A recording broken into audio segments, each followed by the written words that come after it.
चलते चलते way one के अंधकार से निकलकर ऐसे स्थान पर पहुंचे जो भगवान भास्कर के दिव्य प्रकाश से आलोकित हो रहा था और सामने नाना प्रकार के सुंदर वृक्ष, मनोरम उपत्यका एवं मनोमुग्धकारी दृश्य दिखाई दे रहे थे। रामचंद्र ने विश्वामित्र से पूछा, हे मुनिराज, सामने पर्वत की सुंदर उपत्यकाओं में हरे हरे वृक्षों की जो लुभावनी पंक्तियां दृष्टिगत हो रही हैं, उनके पीछे ऐसा प्रतीत होता है कि जैसे कोई आश्रम है। क्या वास्तव में ऐसा है या यह मेरी कल्पना मात्र है?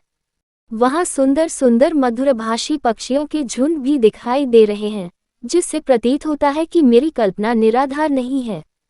विश्वामित्र जी ने कहा, हे वत्स, ये वास्तव में आश्रम ही है और इसका नाम सिद्धाश्रम है। ये सुनकर लक्ष्मण ने पूछा, गुरुदेव, इसका नाम सिद्धाश्रम क्यों पड़ा? विश्वामित्र जी ने कहा, इस संबंध में भी एक कथा प्रचलित है। प्राचीन काल में बलि नाम का एक राक्षस था। बलि बहुत पराक्रमी और बलशाली था और समस्त देवताओं को पराजित कर चुका था।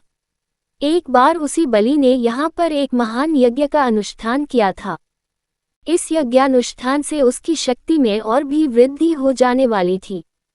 इस बात को विचार करके देवराज इंद्र अत्यंत भयभीत हो गया।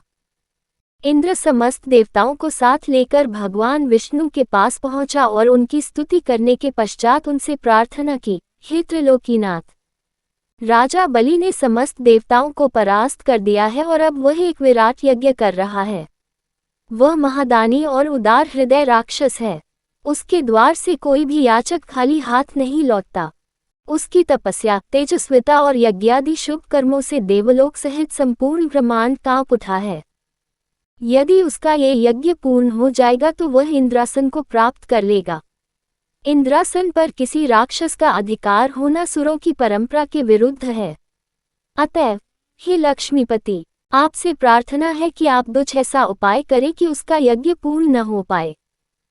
उनकी इस प्रार्थना पर भगवान विष्णु ने कहा, आप सभी देवता निर्भय और निश्चिंत होकर अपने अपने धाम में वापस चले जाएं। आप लोगों का मनोरथ पूर्ण करने के लिए मैं शीघ्र ही उपाय करूंगा। देवताओं के चले जाने के बाद भगवान विष्णु वामन, बौने का रूप धारण करके वहां पहुंचे जहां पर बलि यज्ञ कर रहा था। इस बौने किंतु परम तेजस्वी ब्राह्मण से राजा बलि अत्यधिक प्रभावित हुए और बोले, विप्रवर, आपका स्वागत है, आज्ञा कीजिए, मैं आपकी क्या सेवा कर सकता हूँ? बलि के इस तरह कहने पर वामन रूपधारी भगवान विष्णु ने कहा, राजन, मुझे बैठकर भगवान का भजन करने के लिए सिर्फ 2.5 चरण भूमि की आवश्यकता है। इस पर राजा बलि ने प्रसन्नता पूर्वक वामन को 2.5 चरण भूमि नापने की अनुमति दे दी। अनुमति मिलते ही भगवान विष्णु ने विराट रूप धारण किया और एक चरण में संपूर्ण आकाश को और दूसरे चरण में पृथ्वी सहित पूरे पाताल को नाप लिया और पूछा, राजन, आपका समस्त राज्य तो मेरे 2 चरण में ही आ गए, अब शेष आधा चरण से मैं क्या नापूं? बलि के द्वार से कभी भी कोई याचक खाली हाथ नहीं गया था। बलि इस याचक को भी निराश नहीं लौटने देना चाहता था।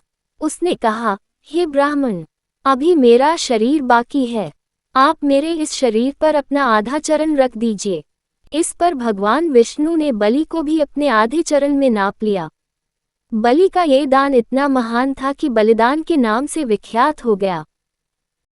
भगवान विष्णु ने बलि की दानशीलता से प्रसन्न होकर उसे वरदान दिया कि यह स्थान सदा पवित्र माना जाएगा, सिद्धाश्रम कहलाएगा और यहाँ तपस्या करने वाले को शीघ्र ही समस्त सिद्धियां प्राप्त होंगी।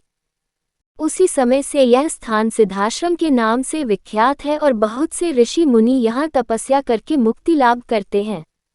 मेरे स्वयं का आश्रम भी इसी स्थान पर है।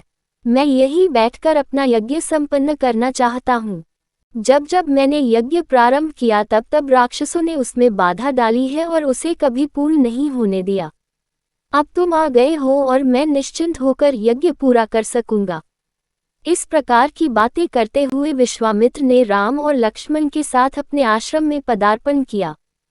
वहां रहने वाले समस्त ऋषि मुनियों और उनके शिष्यों ने उनका स्वागत सत्कार किया। राम ने विनीत स्वर में गुरु विश्वामित्र से कहा, मुनिराज, आप आज ही यज्ञ का शुभारंभ कीजिए।